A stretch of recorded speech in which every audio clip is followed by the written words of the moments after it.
Welcome everyone to this event on Saturday evening at the Gifted World community. We're a newly formed community. Our website is www.giftedworld.org. We exist because we believe that everyone has some kind of talent, gifts that they have, and we'd like to help you have the resources and the community to develop those gifts and talents to your fullest potential. We're a community of educators, parents, students who've been in this field for varying amounts of time. And today we're going to be hearing from 4 such students who are at different stages of their life about how their schools, other environments, teachers, friends, parents helped them get to where they are in life right now. Before that, I just want to give you a short introduction to what is the Gifted World community, and I will just get that going. I will just get that going right now. Oops. Sorry, slideshow issues.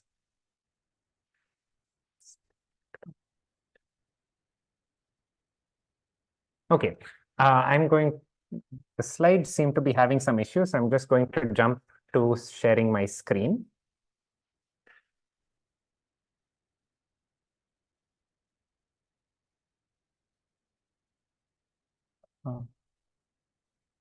There we go. Right. So Gifted World is as I told you, is www.giftedworld.org. Membership is free and open to all. And just this week, we've launched a new thing, which is our weekly challenge. Every Saturday, we're going to post a puzzle on the blog that you can read and respond to on a Google form. And the 3 best answers, as judged by our team, will be featured on our blog in the next week. So every week on Saturday, you will get a new challenge to test your mind against. And we're going to be keeping it all over the place. It's not going to be math, or physics. We'd like to engage all aspects of learning. And so that's one of the things that we have. The other thing is we have many events that we're hosting all online. And by just going to the events page, you can sign up for them. I'll tell you more about the events towards the end of the session. Today, we are at this event that you've joined today for hearing the journeys of 4 gifted students. And so you all know what this session is about. I just have a few ground rules that I'd like to lay out. For one, please keep sharing all your questions. We want to hear all your questions. And the easiest way for you to share them is by putting them in the chat.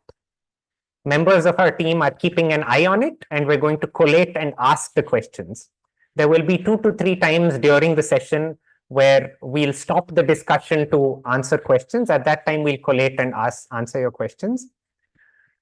So please put your questions in the chat box. If we do have time after that, we can ask people who've raised their hands to ask their questions as well.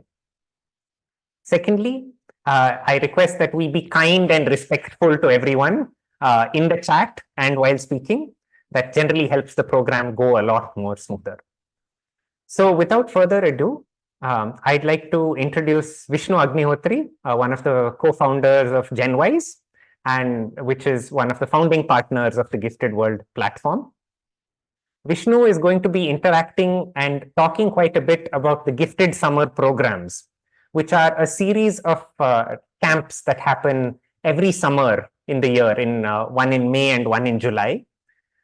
You can see more if you want more information about the Gifted Summer programs. I'm just going to paste a link in the chat that you can fill out at any point of time. Okay. I'll also share the link towards the end of the session in case you have further questions. Feel free to fill it out there, and our members of the Gifted Summer Program team will be in touch with you. So over to Vishnu. Yeah, thanks, Siddharth. Actually, I will not be talking about the Gifted Summer Program. So if you're interested in that, you should come for another session, I think, on Feb 11th. So I'll tell you, Just about myself, yes, I've been working in education since 2005, so that is almost 19 years now.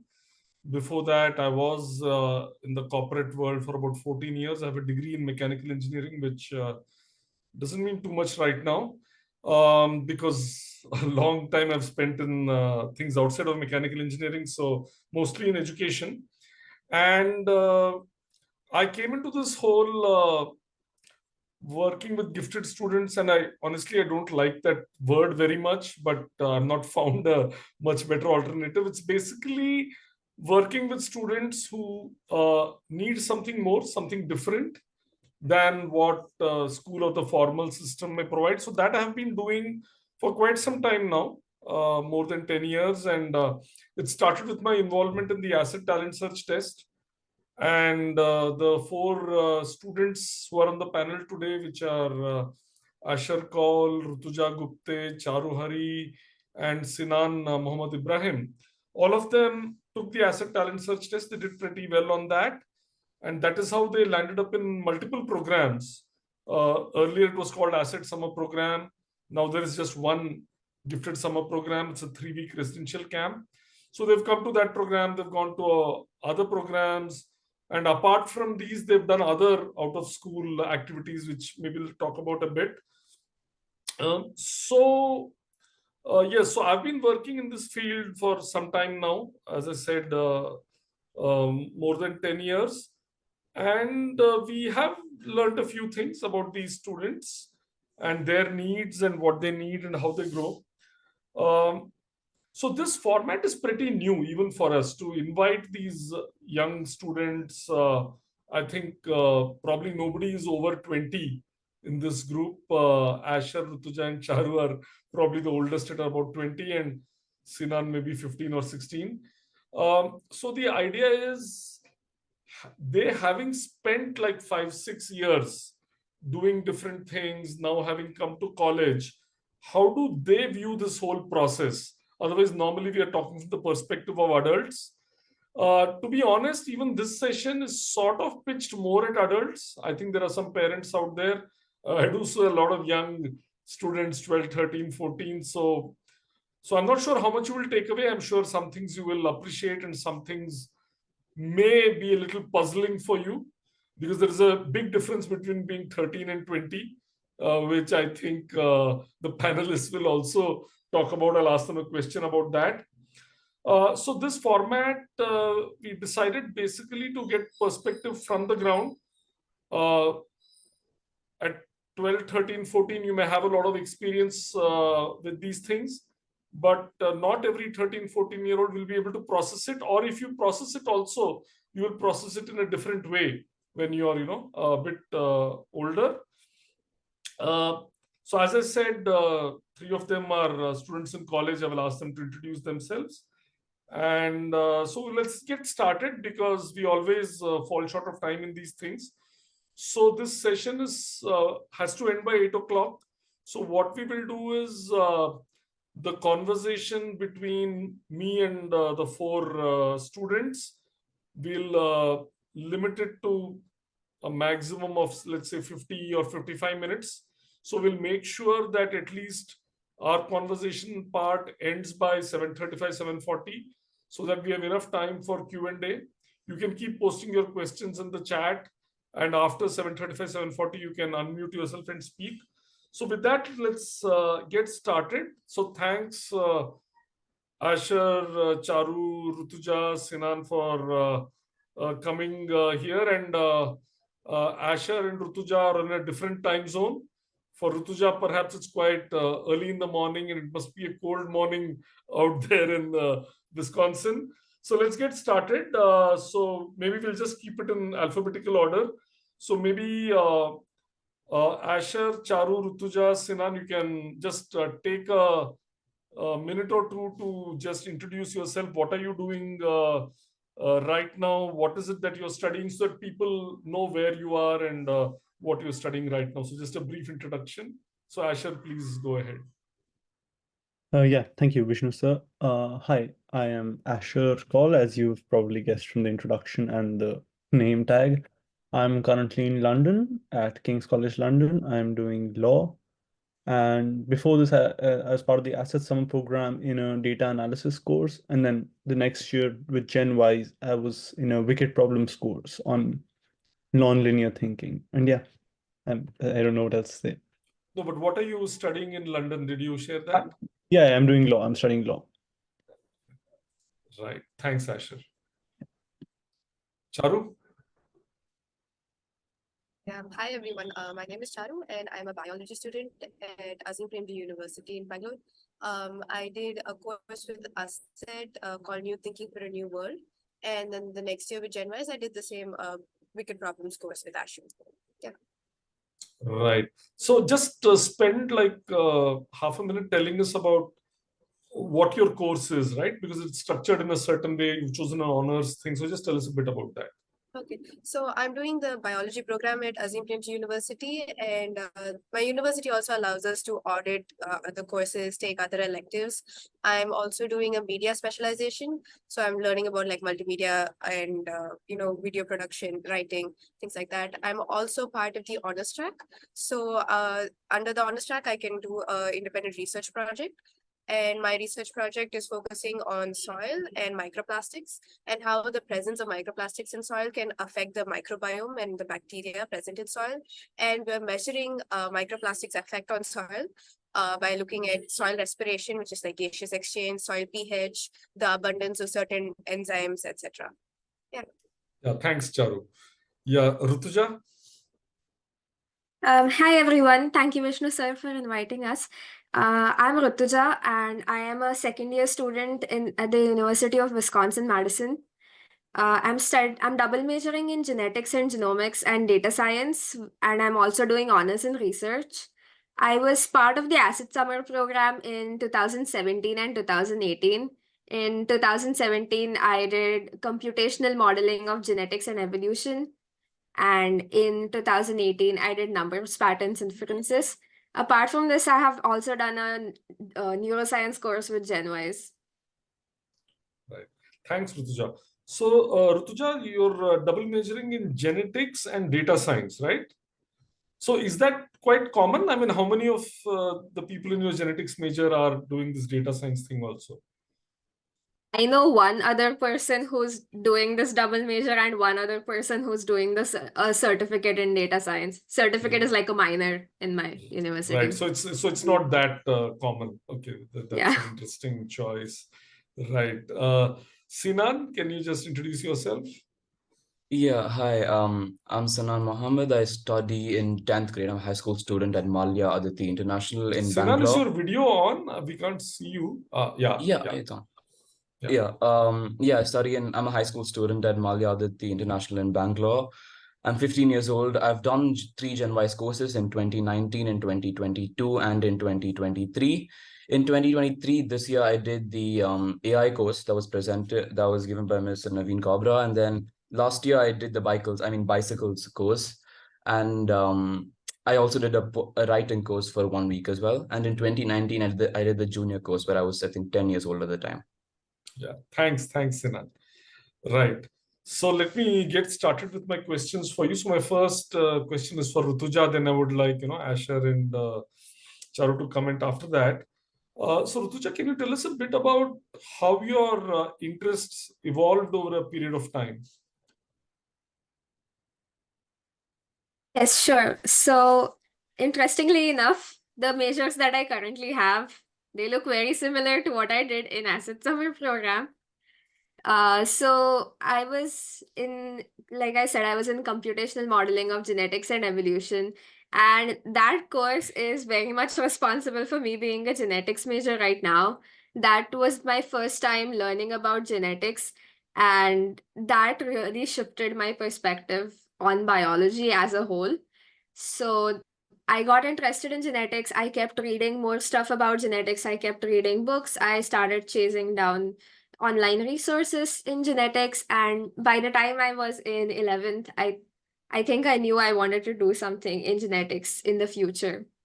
With data science, it's been the journey was not that like obvious. Like I did numbers, patterns, inferences in asset summer program, which was about the basics of statistics. But of course, I didn't exactly keep following that up throughout my school life. But during COVID, I took some time to explore different programming languages, and I tried out different stuff, and I realized that I do like a lot of the data-oriented languages like R and Python. And that interest that I had developed when I was in Asset Summer program, that kind of came back. And from then on, like, I did a little more exploration. And when I came to college, it was something that I had at the back of my mind since I came in as a genetics major. And then when I was in college, when I started college, I took a data science class, and I was like, you know what, this is it. I want to do this as a double major. So that's how I ended up adding it as my second major. Yeah, so that's very interesting, Rutuja, that you came upon these two choices. And now, having spent some time and now you're in the second year, are you seeing connections between these two majors? Yes, definitely. Especially as somebody who works in a genetics research lab, I think that having those data science skills are a very big blessing for me as even as a geneticist. And because data science is, I see that very much as a big set of tools that you can use for pretty much anything. So having those skill sets as any other professional can definitely be beneficial. And I think the relationship also goes both ways, because the thinking skills that you get from doing genetics and thinking about genetics are also applicable when you're looking at data science problems. Right, thanks. So the thinking skills are, of course, sort of, there is an overlap. And you, apart from that, you also see the tool of data science being applicable in whatever work one does in genetics, or at least some of the genetics work. Thanks. So Charu, there is also a question from one of the, I think, parents out here about, you have a pretty interesting combination of choices also, and one can see you're still exploring multiple things. So can you tell us a bit about how your interests evolved? Yeah, so the thing is, like, I can see some people here are quite young, and when I was in 7th grade, I don't think I would have pictured myself to be where I am right now. I wouldn't have imagined it at all. I'm doing my major is still very broad. It's a BSc in biology. So I'm still taking my undergraduate degree as an opportunity to explore and still find things I'm interested in. When COVID hit, I was coming into 11th standard. So that's when everything moved online, and I kind of had to start teaching myself, because online now, I don't think anyone properly adapted to online school in 2020. And that's when I realized actually that I really enjoyed biology and I really enjoyed math. And I wanted to go to college and go to a college that allowed me to explore multiple interests at the same time, which is why I ended up choosing Azim Premji. And I've also always been interested in writing. In school, I was part of the newspaper. I was part of a monthly magazine.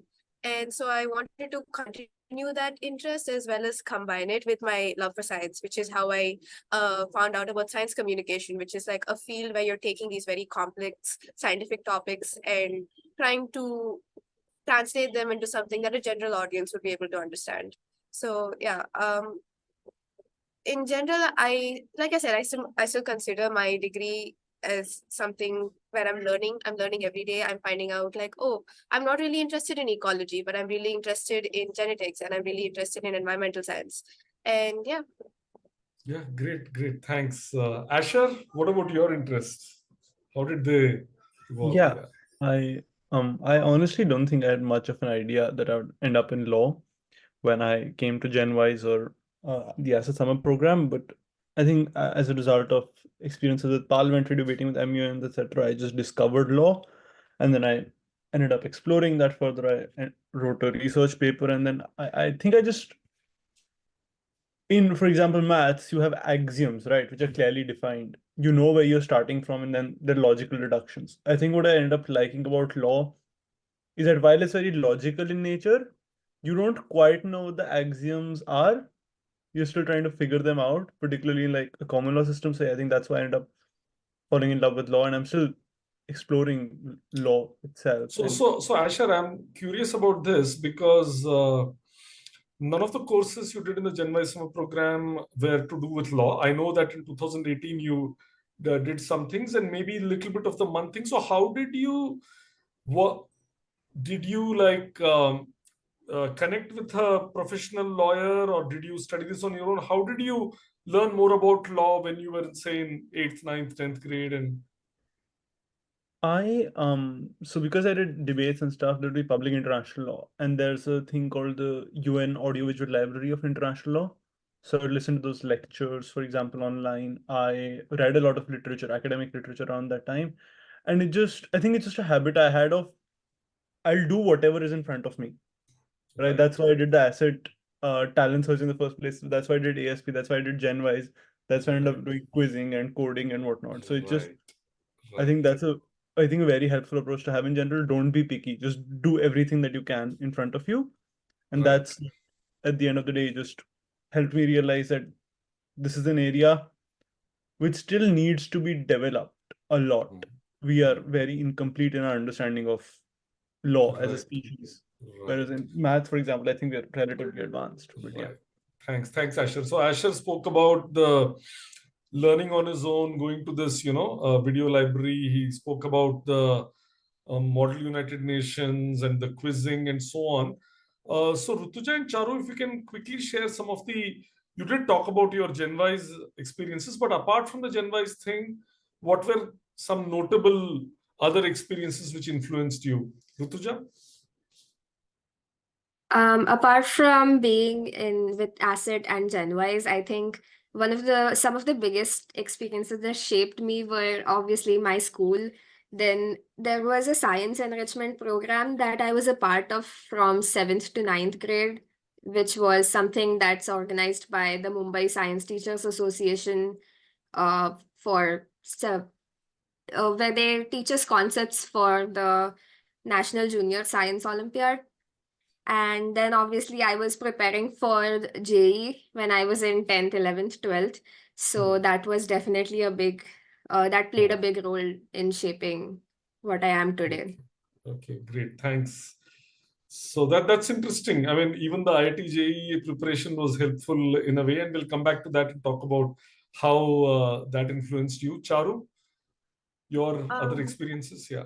Personally, when I was younger, like in maybe fifth standard, I hated math. And when I was in, I think sixth, my school had this program called the Recreational Math Club.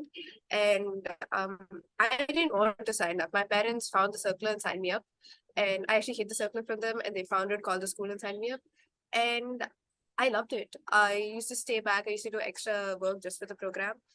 It was not really math, it was math, but also like, critical thinking, pattern recognition.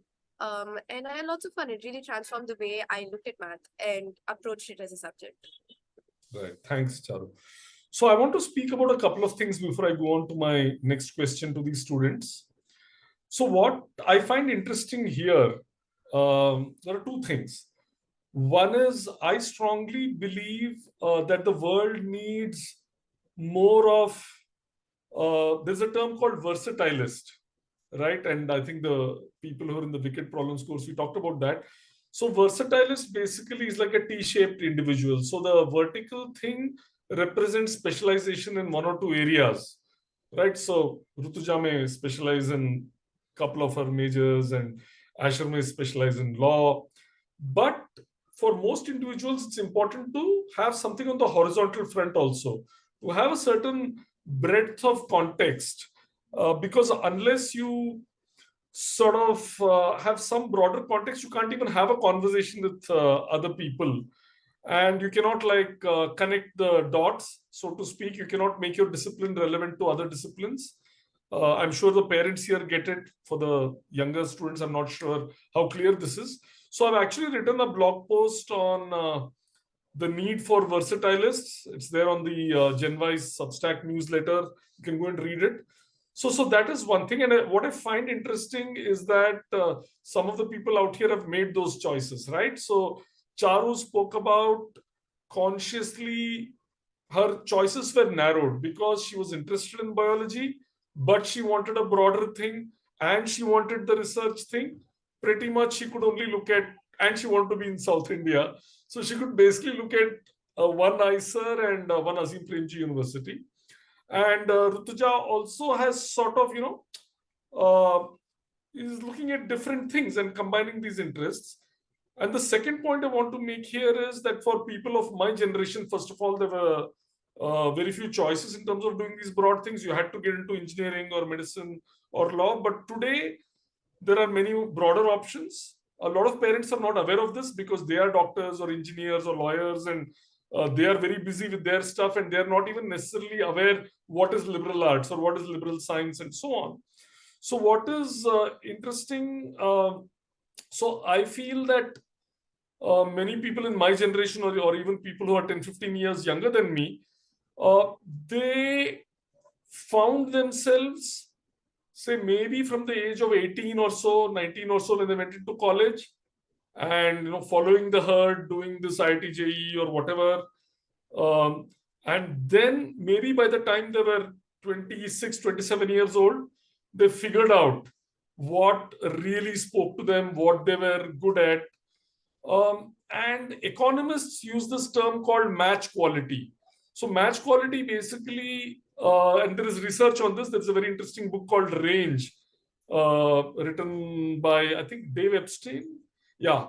So he talks about a research where, and this was a natural experiment. So basically in Great Britain, I think in Scotland is, I think, different from England and Wales, where students in Scotland, they do not specialize in high school.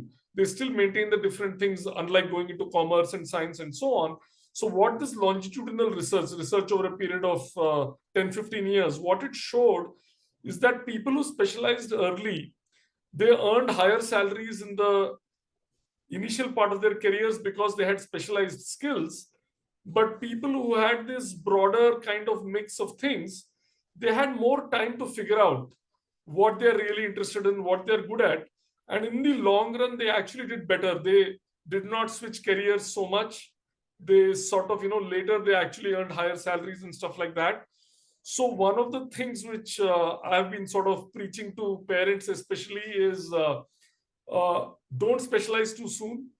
Yes, maybe 5% of students know what they love from the beginning, that I just want to do maths or engineering or physics. There will be some people like that, but I don't think there are more than 5-10% of students on the outside. I think for 80-90% of students, they need to figure out things. And how do you figure out this unless you taste these things? So what I think Rutuja, Sinan, Asher, Charu were lucky was that whether their school, there was an inspirational teacher, or their school encouraged participation in Model United Nations, or their parents, made the time for them to go to different programs. So they have had an opportunity to figure out things. They may still change. They may still do something different, but they've started this journey earlier. So I want to highlight that. So I'll get back to my next question. So far we spoke a little bit about the academic stuff, and you spoke about, your recreational math program or the Model United Nations or the science enrichment program Rutuja spoke about. And I think these were all like programs you went for a few hours in a week. These were not residential programs. But when you came to the, say, gifted summer program, Asset or GenWise, whatever it was, that was a residential program. So I'm curious as to how was this residential experience different from an out-of-school experience? And yeah, so we can, so Sinan, maybe you've not spoken yet, so maybe you can start with how this has been different from other things you've had out of school, and then we can go to the others. Yeah, sure. So the first time I think I went was in 2019. Like I said, I was 10, 11 years old maybe. And that was the first time I've ever been out of my house for like 2 weeks. And there was a lot of struggle. There was a lot of crying. There was a lot of childish behavior involved. But I think it really helped me more than education, helped me as a person, like grow and socialize with people and, survive and thrive in a way without having, the support of a parent hand-holding you 24/7, right? And later on, what we realize is it's not only important to have a course that supports you, but also having a workspace or like an educational space where there are peers who have the same mindset as you, who have the same goals as you, who have the same dreams as you. Because in that case, you're not going to be adjusting yourself to them, because you both are working towards the same goal. You'll be able to sync up much more and help each other out, and it's much more conducive because you won't feel any pressure on you to adapt to any social construct or such. And also the fact that having peers who support you not only mean that you're not working by yourself at that point, you're working with a lot of other people, and it really helps you on a scale that you're not working alone. You're not working alone to a goal. You don't feel pressurized by anything, like I said earlier, and you have much more support and backing. You feel much more support and backing rather than if you're doing some course alone. So it's not only the course that matters, but it's the people staying there as well. And having people take care of you. I think there are people here like Eklavya and Kevin who at my courses help take care of me a lot. And I think I'm very thankful for that, and really helped me grow as a person and more than just as a student. Thanks, Sinan. Sinan, I want you to elaborate a bit more on, so you spoke about peers with similar goals, being able to work with them and not alone. So what is different from, say, peers at school? I'm sure you have good friends at school and there are peers out there. So what is different about those peers and the peers in a program like this? Yeah. So your peers at school, the first thing is that they may not be as academically inclined as you are. And you might spend a lot of your time wasting away conversation on, stuff that's not really relevant or important. And I'm not saying that's a bad thing. It's just the case that happens. It's not something you can change a lot. And it's really distracting you at times. If you cannot control it, it does distract you from what you're trying to achieve and what you're trying to do. And it takes your focus off of what you're trying to accomplish. But in the residential programs, what happens is not only are you having fun with these people, because it's not like just because these are work-oriented or educational-oriented people, you're still having fun with them. And at the same time, while having fun, you're also boosting yourself, improving yourself at the same time. And you're not wasting any time on irrelevant topics at any given point of time, right? And very often these people, because they're also gifted, they have a lot of knowledge to share with you that peers at school won't, right? Because these gifted children are also students who excel at their school. So no other child will be able to support them or give them the knowledge that peers at residential programs like GenWise may be able to do. Thanks, Sinan. I think that's quite useful. So, Rutuja, you want to talk about the residential experience, how it differs, and peers?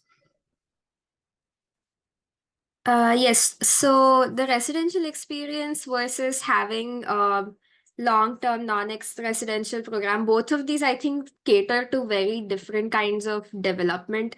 So during a residential program, like Sinan really explained it well.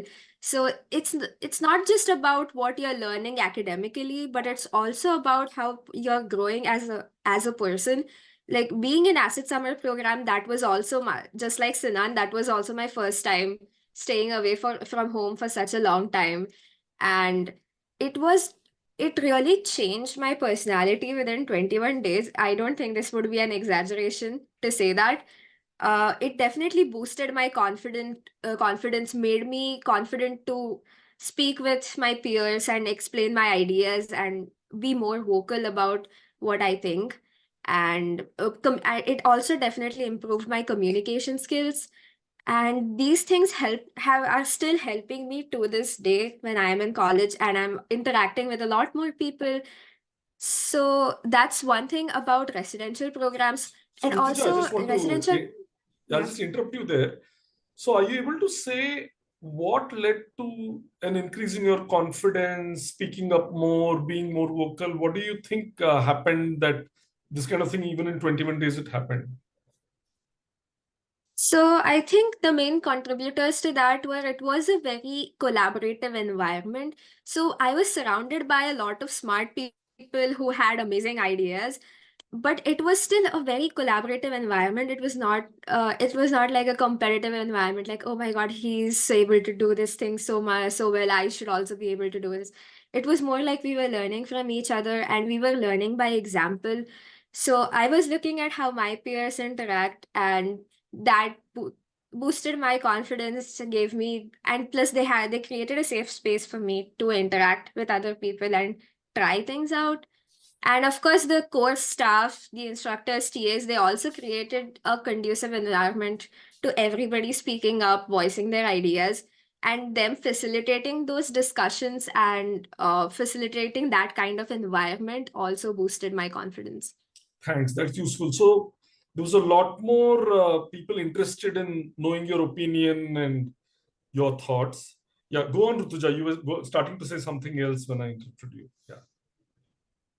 The other thing I was saying was that with the other programs that I've been involved with outside of school, again, the science enrichment program that I talked about before, that was also a stimulating environment where I was surrounded by people who are smart, who are interested in science, and are very passionate about science. So I think a main difference between having that kind of experience and something like the summer programs is that in summer programs, it's a way to get more condensed and focused information in a short span of time. And the other program was a way to get more general, broader information and have a long-term ongoing commitment. So both of these, I think, serve cater to very different needs. Thanks, Rutuja. Asher, your views on this? Yeah. I think this may in some way be paraphrasing what's already been said, but I think in general there are fundamentally two schools of thought on personal development. One is to strengthen your strengths further while letting the weaknesses be, and the other is to try to bring your weaknesses up. From what I've seen and experienced, if you have a special inclination towards coding or genetics or maths or whatever, you will develop your strength in that field naturally. That's not the challenge. The challenge you face is in the weaker parts of it, is in the personal emotional management of it, or the time management of it, or just I mean, the emotional management of it is a big part, right? Like if you're struggling with something emotionally and you just have to get up at 7 a.m. and go do something, that process of maturing, I think, is very valuable in a residential program where you have to manage yourself, whether that's eating, whether that's emotions, whether that's things as simple as that. I think that's a far steeper learning curve and a far more difficult learning curve to push through. And I think it's very important to have the right environment for that. And I think that's where those residential programs are very helpful. Thanks, Asher. I have one more question for you, Asher. Do you think fitting in with your peer group was somewhat easier for you at this residential program vis-a-vis school? Any comments, thoughts on that? I think fitting in with a peer group is not necessarily an organic process. It is also a conscious process where you have to make efforts to make conversation, make efforts to socialize. So I think it's an acquired skill like most other things. And I think obviously the more practice you get at it, the better you get at it, as with anything else. So I think it was a very unique opportunity for that practice with a Okay. different. That's a very interesting viewpoint. I had not considered that. Right. Charu, your thoughts? Yeah, so I feel like a residential, especially like residential programs like Asset and GenWise, the crowd that comes over there is very different than, your peers at school. At school, it's just a matter of like being close to each other, being in the same neighborhood. At Asset and GenWise, I felt like people were coming in with a common goal of like kind of trying to learn more and trying to better yourself. And that really translated into a really positive learning environment. And the school I went to was really small. And I've always felt like if I said anything or I did anything that was kind of weird, everyone would find out. Everyone would find out. But when I went to GenWise for the first time, I was like, oh, this is a group of people I might never see again. So I can do whatever I want. I can say whatever I want. It was very freeing. And I did it and nothing bad happened. And I remember going back to school the next year and thinking, oh, I don't need to keep filtering myself because it wasn't bad at like the summer camp. So it won't be bad in school. And that was true. That turned out to be true. And to build on what Asher said, there's this idea of a growth mindset versus a fixed mindset, which I think a lot of people here might be familiar with. And often I see the idea being applied to like academics, which is right. You're not inherently good or bad at, say, math. It's a skill that has to be honed. And in a similar way, talking to people is a skill. Socializing is a skill. Making friends is a skill. And if you stop thinking of yourself as, oh, I'm just inherently bad with people, and instead you think, oh, I don't have enough practice talking to people, that can really change the way you're approaching social situations. Thanks, Charu. That's quite interesting. And I want to take a minute to talk about some of the things you said. So I've been speaking to many students like this, right, over the last 7-8 years. And there are 2-3 things which these students have said, right? One is you have certain interests. You want to learn more about physics, it could be, or Norse mythology, or law, or whatever it is.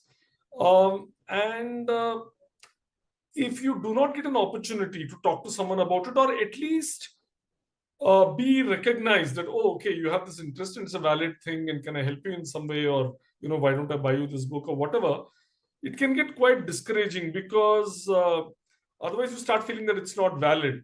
So I think that's quite an important function this is serving, to sort of encourage certain interests. And I can appreciate that it's hard for schools to do this, right? Because you're working with 30-40 children in the class, you have to have the schedule and do all of that. So that is certainly one thing. The other thing which I'm finding here is working on some of these things, right? Like Asher talked about consciously working on these things, and working on some of what you're not comfortable with. And what Charu said, I want to emphasize. She talked about this anonymity. Nobody knows you. So sometimes what happens is you will not go and dance in front of a crowd, right? Or you will, that thing which you're not like really comfortable with and you're not good at, it's harder to do it in say in a school environment where everyone knows you. But a lot of students have told me this, that in a residential program kind of environment, they are nudged and pushed. Even the residential counselors like Kevin, Eklavya, and other people, they take a lot of care. So they're standing behind them and saying, do this.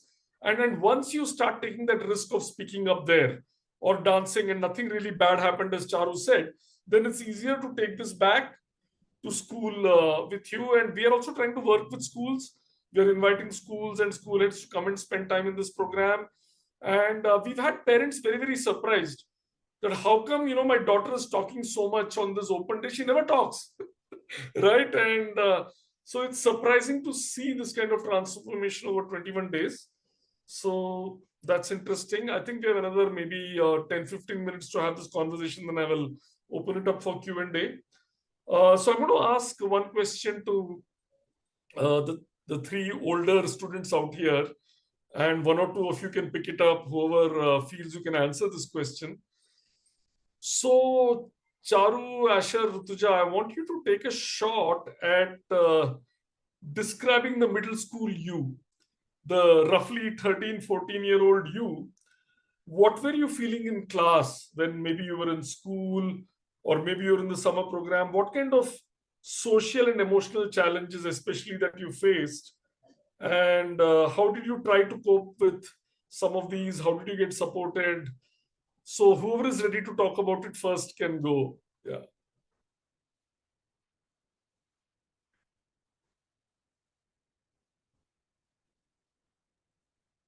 Asher, did you unmute yourself for a moment? Yeah. Sure. I mean, I guess I'll go for it. I think I didn't like middle school. I didn't like most of school, to be fair, but I didn't like middle school especially. In that it was a deeply uncomfortable time, right? I think it's an uncomfortable time for most people simply because that's the first time you're trying to figure out how the world works. More than just being told what to do, you have to take initiative, take responsibility of some respect. And I think it's I think it's the first place where you need to make choices to either be nice or to be mean to people, right? I think that's one of the, which is why those formative experiences end up being very important. And I think whether it was asset or elsewhere, I at least learned the value of being likable and liking people and being nice and being kind, and how important that is, not from a social capital perspective of, oh, if I'm nice to X person, then X person will like me or be nice to me. I learned the importance of being kind or being nice simply as a means of fulfilling myself, of Can you tell becoming us a bit about this meanness? What do you mean by, why would you be mean, and then, why did you change that? No, I think middle school is just that time where for the first time you're without supervision, right? So there is a little bit of a primal urge, like Lord of the Flies, esque or whatever. And most people grow out of it. That's a part of life. You grow out of it. It's the first time you're allowed to be mean because you're without adult supervision for the first time. There is some leeway that you have. And which is why I think middle school, like the 12 to 14, 15 age, is very harsh on on most people I've spoken to, right? Because you're just figuring out making decisions for yourself. I think that's very harsh for a lot of people. So you have to make an active choice to be nice to people, to be kind, to be helpful, to help people even when there's nothing in it for you, right? So I think that's the first Interesting. part where you have to do that. And yeah. So, Sinan, maybe I'll come to you now because you were in middle school not very long ago. So, do you resonate with what Asher is saying, or what are your thoughts on what are some of the challenges at this age? Yeah, I personally, I don't really connect with what Asher said. Not because it's not true. I'm sure it's true for a lot of people. I've seen it be true for a lot of people. But for me, in middle school, I didn't really face a challenge where I wasn't trying to, actively be nice or actively be mean to people. I just went about it the way I always did, even as a kid, and even now I go about it the way I've always done. I've never actively thought about it. It's just that when I'm not very familiar with social constructs, and I struggle with it sometimes because I don't know what the other person's thinking, what the other person's feeling. But I do try my best to logically understand it. And the challenges that I felt were mostly in high school, and they were more academic related. But the social difficulty that I did face a lot of the time was people misinterpreting what I'm saying, because when some people speak in a tone of manner and they don't really mean to say it in that way, but messages can be misinterpreted, and it's happened every once in a while. And that was the main challenge that I faced. And finding friends isn't the challenge, but finding friends that can stay with you and support you for a long time is the challenge. Because over middle school, I've been through many different schools. I left my middle school recently. Friends are hard to keep up with sometimes, and it's very rare to find good ones. And by good ones I mean people that support you no matter what, right? And I think that's the main challenge of middle school and high school, rather than actually actively trying to fit into certain constructs, if that's understandable. Yeah, thanks, Sinan. Charu, tell us about the middle school you and the challenges. Yeah, I did not like middle school. I honestly, I don't think I really liked school at all. I remember coming to college and within the first month, I was like, wow, this is great. I wish school had been like this. But yeah, middle school me, I think I kind of had the opposite problem to what Asha said, in that I was too nice to people. I wanted people to like me. I wanted so desperately to fit in that I was just letting people walk all over me. And fundamentally, I don't think anyone was wrong, me or my friends. I think we just were not, we were different people. And no one's at fault. It just so happened that I didn't feel very nice when I was in middle school about what was happening socially. And yeah, middle school, also, I think I was really bored in school.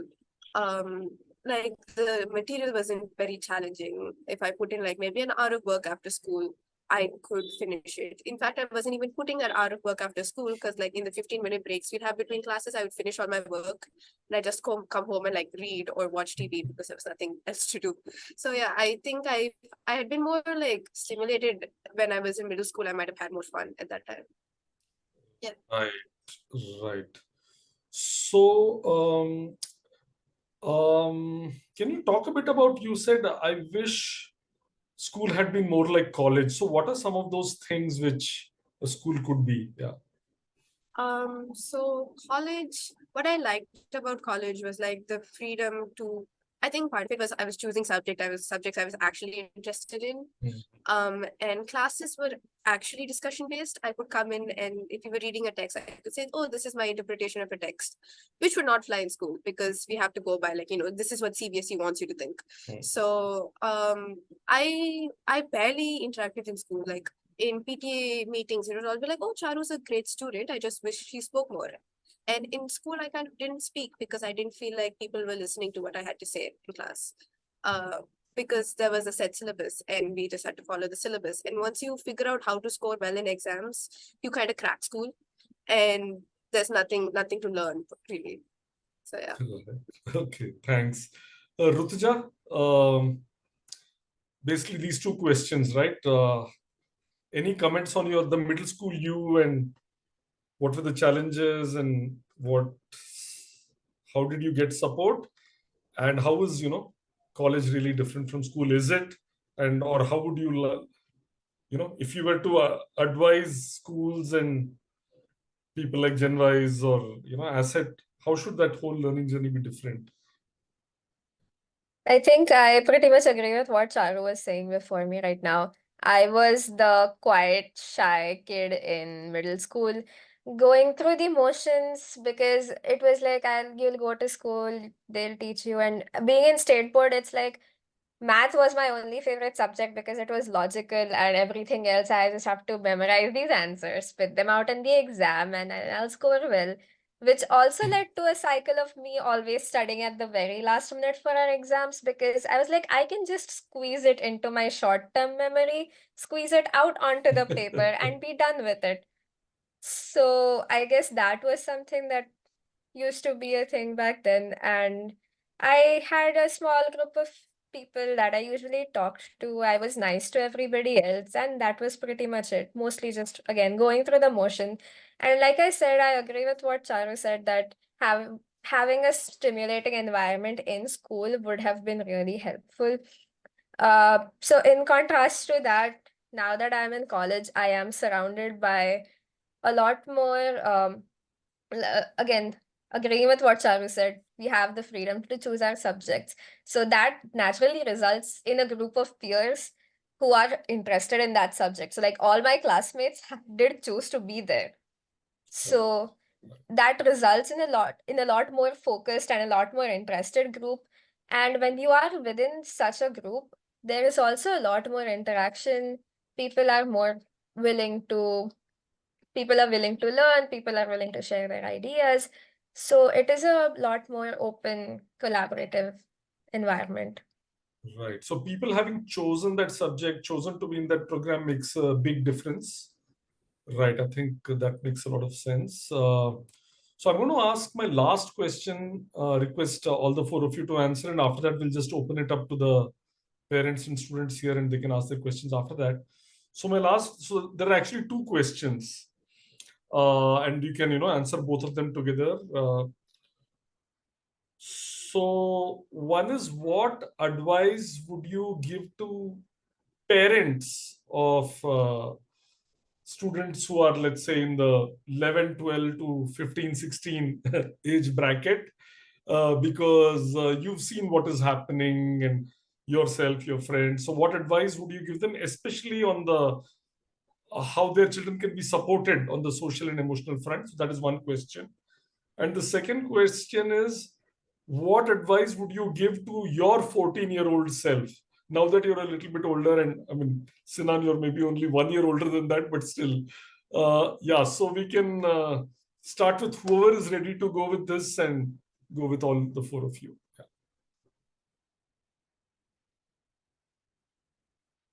So what advice would you give to parents of children in this age group, and what advice would you give to your middle school self? Yeah.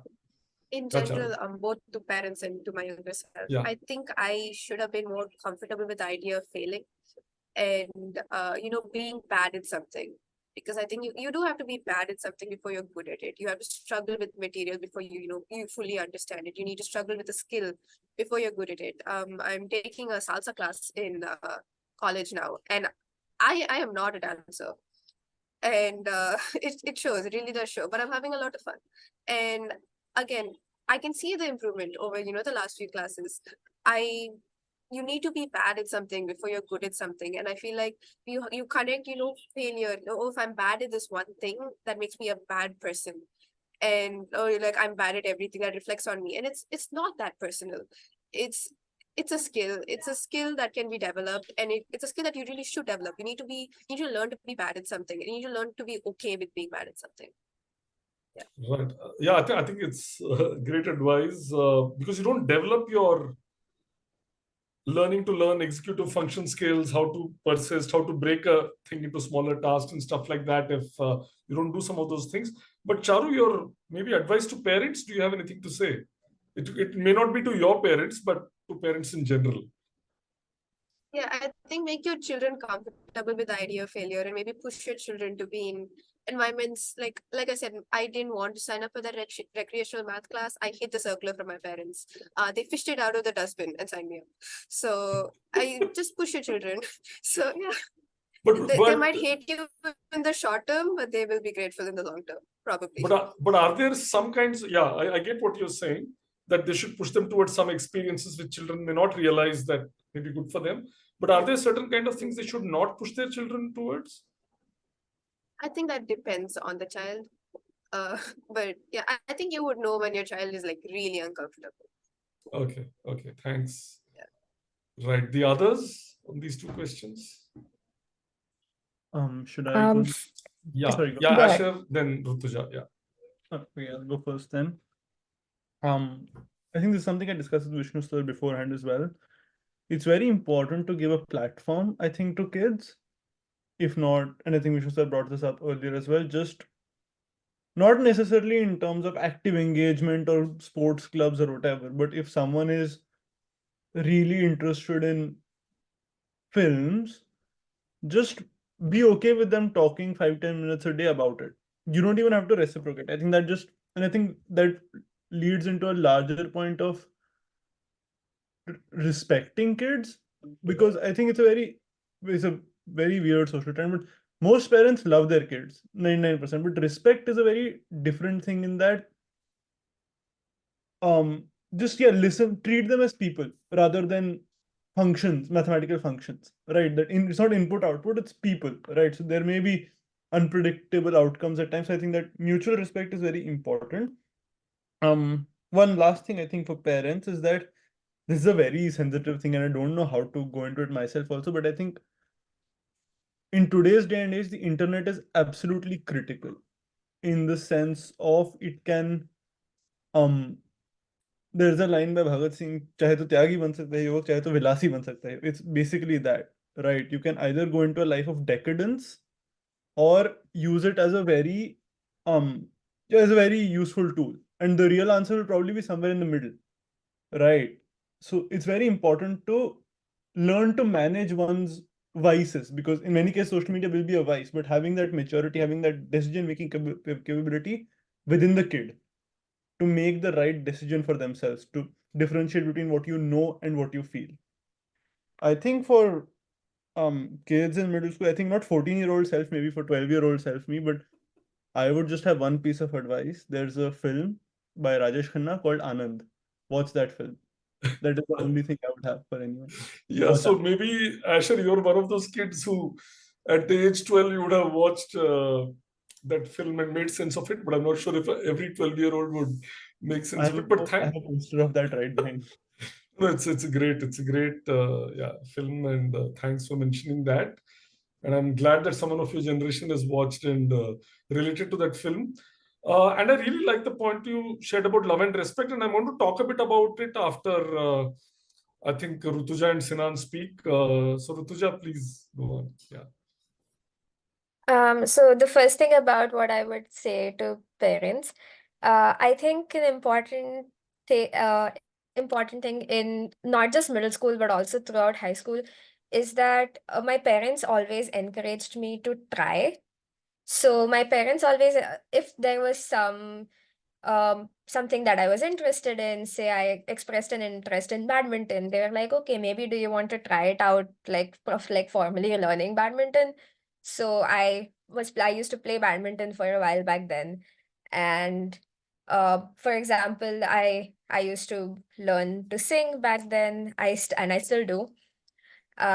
So even in the academic, like competitive landscape, they encouraged me. So if there was some exam that my school used to appear for, like a competitive exam, my parents were like, doesn't hurt to try, right?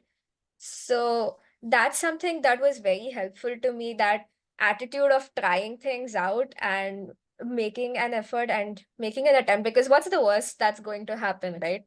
So having that encouragement was something that definitely propelled me into some of the really great experiences that I've had. Another thing for parents, I think, would be to not uh, to not burden the kids with expectations. Like my parents always encouraged me to try things, but the only expectation from them was that I give my best shot at whatever I was doing. It was not like, oh, you have to be you have to come first in this competition. You have to be the best in your class. That was never an expectation. The expectation was to be my best and to compete with just myself and try to be better next time than me. Not in terms of anybody else, but just to be in better comparison with myself. And the second question about the advice that I would give to my middle school self would be just to relax, to explore, and maybe not be too nice to everybody. Because, like Charu said, I was also the kid that was too nice and got walked all over in middle school and high school. So, Right. Thanks, Rutuja. I think that's important. The point of the nice kind of a thing, right? Like somewhere you have to balance courage to voice your own opinions with the consideration for others' feelings. And culturally, I think that it's not there so much, and they're supposed to be nice. And there's also a gender thing out here, that if a girl speaks up, there is more issues with that. So that's the other challenge I think maybe Charu and you would have faced. So Sinan, your thoughts on this? Yeah. Yeah, I'll answer the last question first. I know Vishnu sir said 14 years old. That was only like a year back, but I'll answer to the best of my ability. I would say learn or understand that you can't go forward with the same mindset that you've always had during middle school, right? So, like many people mentioned here earlier, middle school was a breeze. It wasn't very challenging. It wasn't very stimulating. I didn't have to do much work to like be good at what I do. However, when you come to high school, there's a little bit of a difference, and you cannot be putting in the same amount of effort that you did during middle school. You have to step up your game essentially, and that's what I would suggest to my 14-year-old self, because I was putting in the same effort that I did as during primary and during middle school, and that really didn't work out. And so, yeah, that's what I would suggest. And as for the first question, what I would suggest to parents is, I think, firstly, you obviously you should never let your kids go, especially with the gifted children. You should never let your kids go free, absolutely free, and let them wreak havoc, because they will. Some people, what's going to end up happening is they're gonna waste their potential. And gladly, it's never happened with me, because my parents have always pushed me to do my best, and they've always pushed me to do things that I don't want to do sometimes, but in the end, it's beneficial for me. And even now, they've been pushing me to do a lot of things that I may not want to do, but inherently it is good for me.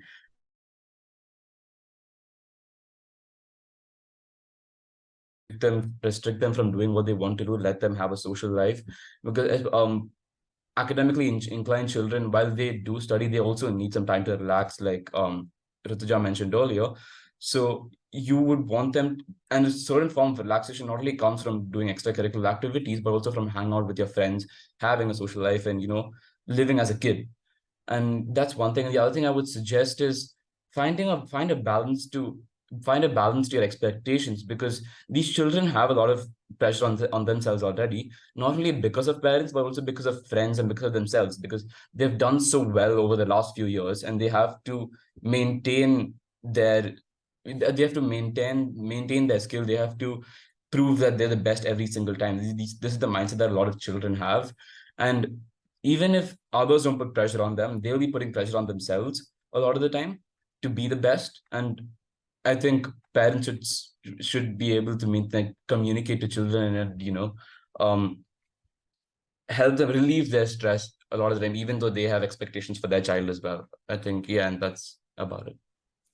Thanks, Sinan. I think that was quite insightful. And though I know all the four of you, and I know that you are quite mature for your age, I'm still surprised every time I hear you and the kind of insights you've been able to share. I want to speak for a couple of minutes about the love versus respect and some of the other things you've been talking about, expectations, all the four of you. And so I know this very good child psychiatrist. His name is Dr. Bhushan Shukla. I want to share some of the things I've learned from him. And in fact, he's running a small 2-hour session on the next Sunday, Feb 11th, I think at 11 a.m. And I would strongly encourage the parents here to attend to that, because I started remembering him, as Asher said, love versus respect. Like, as he said, all parents, 99.9% of them really love their children. They would give their lives for them. But that doesn't mean that they can't make mistakes in parenting, right? So why do these things happen? So one of the things we have seen, though most of the parents who send their children to our programs, they're already of a certain mindset, right? They want their children to do things beyond the school, just for learning for the sake of learning. It's not just for exams. So I would say 85-90% of the parents who send their children to our programs are already like that. Still, we do see a tendency. It's not the parents' fault. It is the culture we live in, right? So the culture we live in such is that there is a tendency to, the Bhushan uses the words, encash talent. So if you start looking at talent as something to be encashed and to earn a return on investment on it, it can get pretty crazy. It can create a lot of unnecessary tension. It's not that there shouldn't be tension. There should be creative tension where you challenge yourself. Like Sinan said, you cannot just be saying that I'll not work and so on. But there has to be a balance, and especially effort, comes back to all this karmande vathikaraste mafalishu kadachana. It's easy to say and hard to follow. So I think this... So that is one issue. The other issue is, a lot of us as adults, as parents, we are ourselves very anxious. So our love turns into anxiety. And so when the child comes and is very interested in films or very interested in cricket, honestly, if the child talks about this for 10 minutes, it's not going to be an issue. You've recognized it. And then if you ask the child to, have you done your homework and do it, I don't think a child is going to really feel bad about that. But when you don't give even that much breathing space or freedom for that kind of expression, then it gets, sort of very oppressive. And the other thing I've noticed is, sometimes we even have the right mindset as parents. We want to give the child freedom. We want to, allow them to express themselves, but we don't know how, because our parents didn't do it with us. Maybe, or we have not seen it happen, or we have forgotten how we were like, when we were 12, 13-year-olds. So sometimes we need certain specific skills. So I love some of these Dr. Bhushan sessions. So I myself make the same mistake sometimes with young 12, 13-year-olds. I'm not a parent, but when I interact with my nephews and this thing, so I will tend to get into this adult bhashan mode, right? And the teenage brain is not like that. They can take specific instructions. So if you tap them on the shoulder, give, directly look at them and tell them the specific thing to do, they will do it. But our tendency is to shout from 2 rooms out that, have you done that? And they cannot process that. So some of these things, you need a professional psychiatrist, psychologist to coach you on those things. And we just, do things in lack of awareness, even though we are not really anxious and so on. So I'm going to stop there. I think we have 15 minutes left, so you can unmute yourself. You can ask questions to this panel, and they will try their best to answer these questions. Yeah. So yeah, please go ahead. Just unmute yourself and show us the video ideally if you can, and go ahead and ask your questions.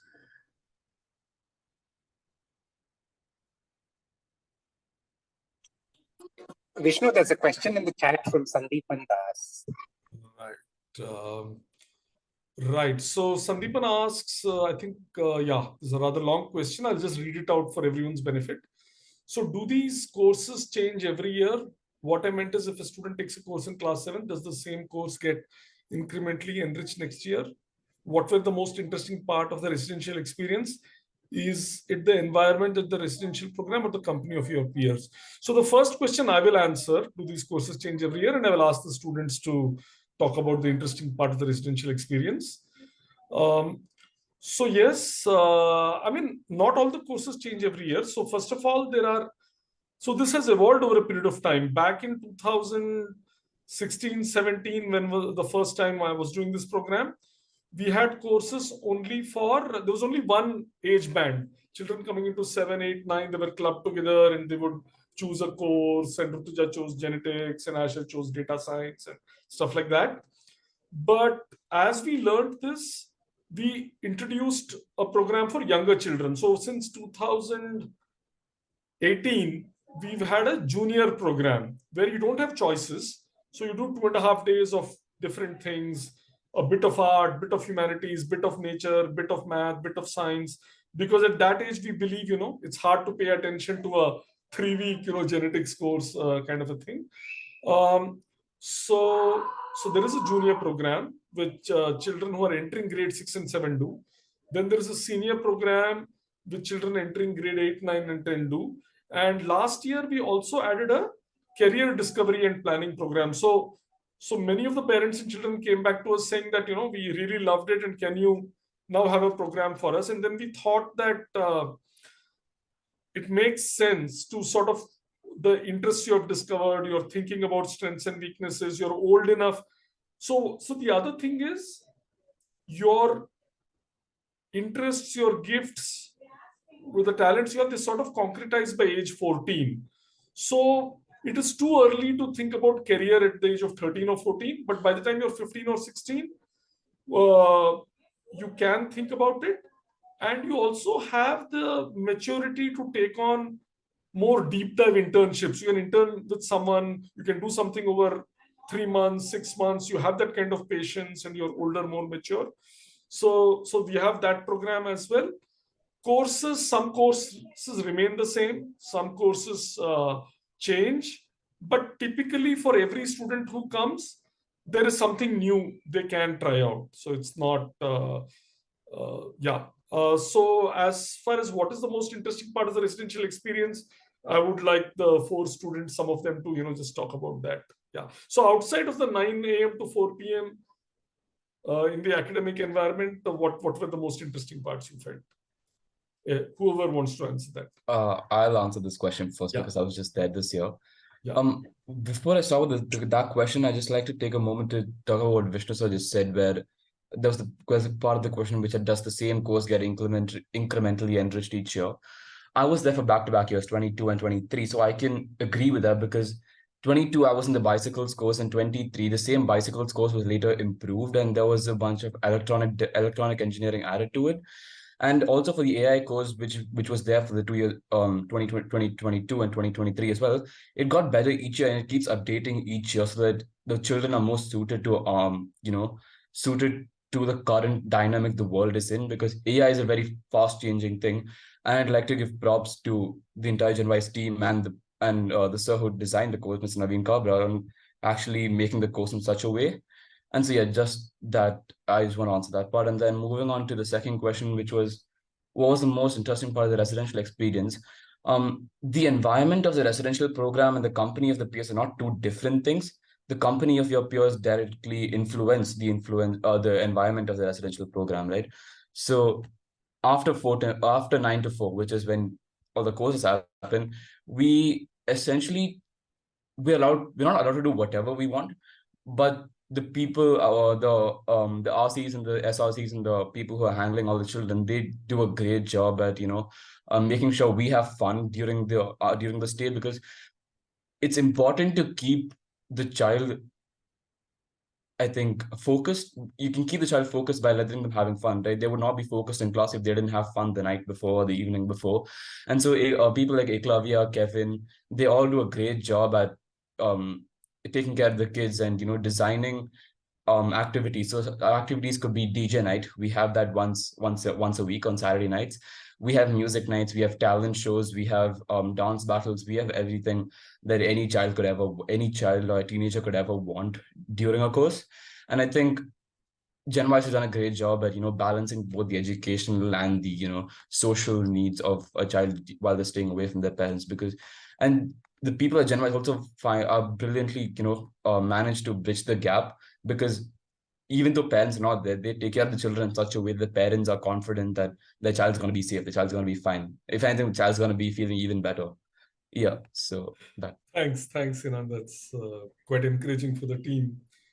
Yeah, Rutuja, Charu, Asher, any of you want to talk about the residential experience? Yeah. Yeah. So Go ahead, Rutuja. Yeah. go ahead. Go ahead, Rutuja, then Asher after that. Okay. Yeah.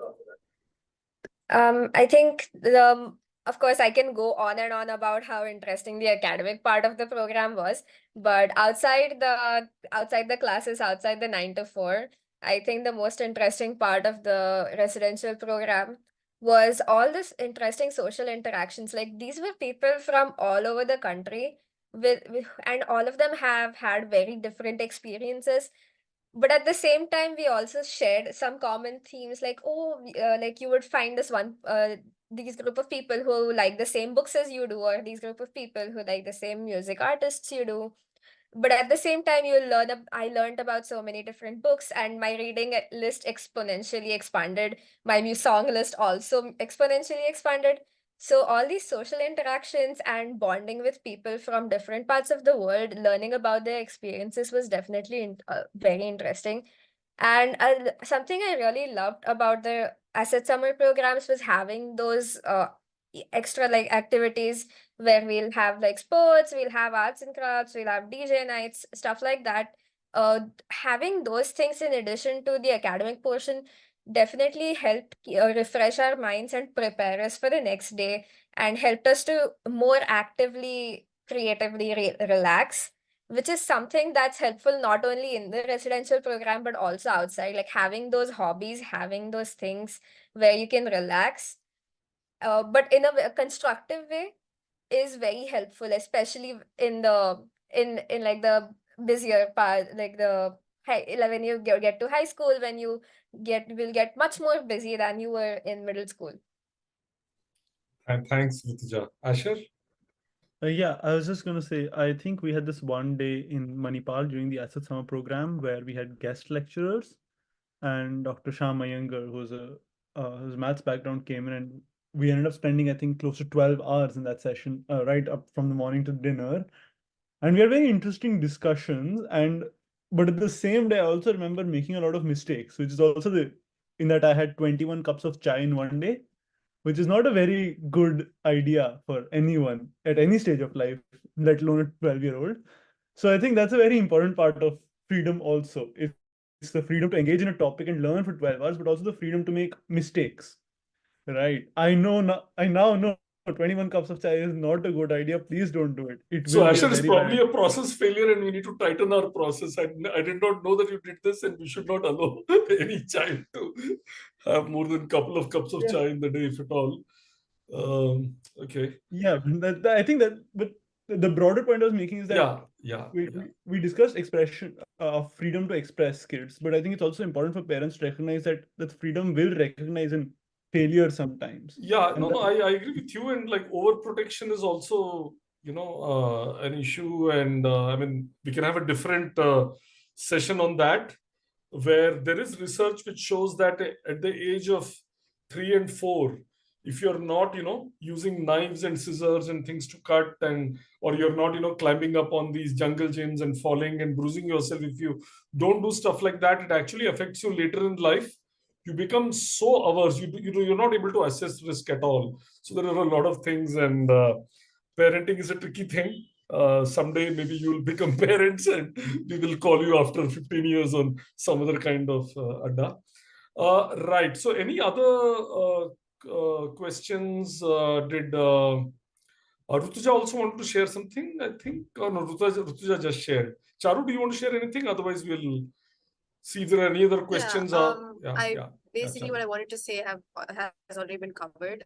One other thing I'd like to add is maybe you have these friendships that develop across age groups. In school, you're often only talking to people in your year, like the exact same age as you. And instead, I remember being able to, that was like the first time I was properly talking to someone who was older than me and actually like being listened to, as an equal, as a peer. And that was a really important experience, I think.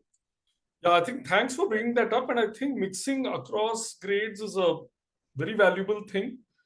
I think 40, 50 years ago, when joint families were more common, it used to happen. And now that sort of thing has been taken away. And in school, unless you're doing a play or something with them, it doesn't really happen that much. So if there is any other question from parents, we can take that now. Otherwise, I will request Siddharth to wrap up the session. And thank you so much, Ashar, Rutuja, Charu, and Sinan. I think it was an excellent session. At least for me, there was a lot of value. And so I'm going to stop here. Siddharth, if there are no other questions, can you please wrap it up? Yeah. Thank you so much, all of you. And I personally learned a lot. I think I wish I was that wise a middle schooler as all the advice that you're giving to the middle schoolers, or for that matter, that wise an undergrad. So lovely to hear from all of you. I found so many people with such similar interests that I really want to individually catch up with each of you after this as well. So I just wanted to briefly tell all the participants in today's session about the upcoming events that we have as part of the Gifted World community. I will just start my screen share. I've also posted links in the chat to all of our upcoming events, and also a Google form where, in case you want to know more about the summer program, you can fill your details over there and our team will get in touch with you. So for upcoming events in Gifted World, next Saturday, so just a week from now, but from 4 to 5:30, this is a masterclass that's aimed at your kids, but feel free to take it as an adult, because I've been making paper planes as an adult.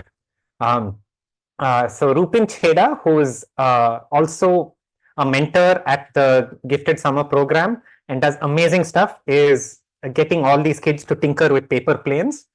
And then next Sunday, there's a workshop by Dr. Bhushan Shukla, the child psychologist who Vishnu was talking about, called Parenting for Talent Development. This is, of course, geared towards parents and has a small fee for the workshop. The masterclass by Rupin is free to sign up to. So please do join. And as I said earlier, please become a member at giftedworld.org. Give your kids and yourself these challenges. But if you are a parent answering the challenge, please mention in the form that you're the parent answering the challenge, because then we won't feature you as the best child to answer the challenge. So that's all that we have for today.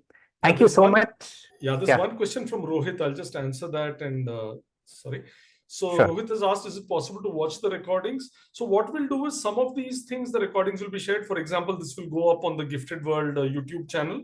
But some of the sessions, we will not be sharing the recordings. For example, Dr. Bhushan Shukla's session, we will not be doing it because he's sometimes in these sessions also parents ask sensitive questions, about their children and things like that. So some of these will be available and some of these will not be. And like some of the paid sessions also, the recordings will not be available. Yeah, Siddharth, we can wrap up. Yeah, I'm just going to paste a link to the Gifted World channel. So you'll be able to see it over there. We've got last week's masterclass by Ashish Kulkarni, an economist, up on the channel that you can see, and other content that we've created over time. Generally, within a week or two of a session that can go public happening, we will be posting the video online on our YouTube channel. So you can subscribe and stay tuned for that. So Yes, thank Dr. you all for Bhushan's coming program is a paid one. Yeah, Radhika, Yes. okay. Yeah, Dr. Bhushan's program is a paid one. Details are all on the link that I sent in the chat, or you could go to the website and go to the events section. So thank you all and have a great Sunday, and good morning, good evening, wherever you are. Yeah. Bye. Thank you all. Bye-bye. Thank you. Thank you. Bye. Thank you. Bye. Thank you. Thank you. Thank you. Thank you. See you. Thank you.